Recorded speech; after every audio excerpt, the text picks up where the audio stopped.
what about Adam, Dr. Craig? What do we do with Adam? Was he a real person, and why do you think that matters?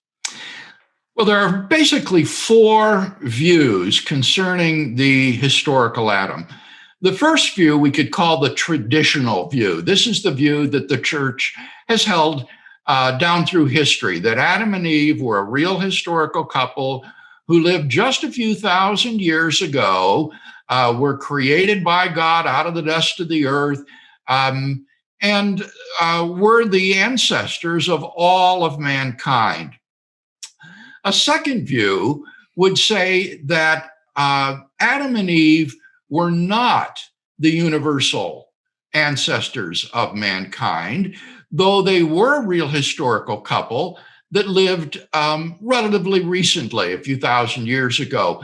This view holds that what God did was select out of a wider human population outside the garden one specific couple to set his favor upon and then to bless their descendants. And so Adam and Eve are real historical people who are the descendants of a certain subclass of the human beings that have lived on this earth.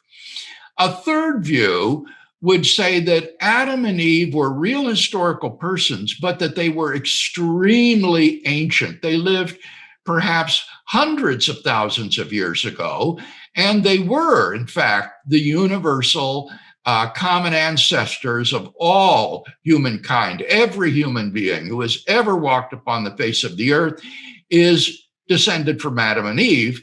And this universal descent is purchased by pushing the location of Adam and Eve very, very far into the ancient past.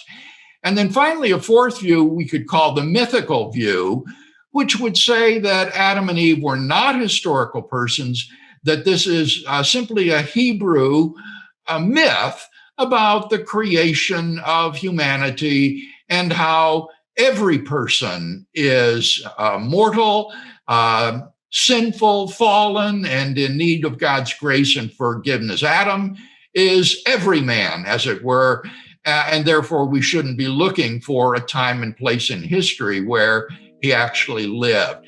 Now, within those four broad categories, there are many different alternatives, but I think that pretty much sums up the broad survey of the options.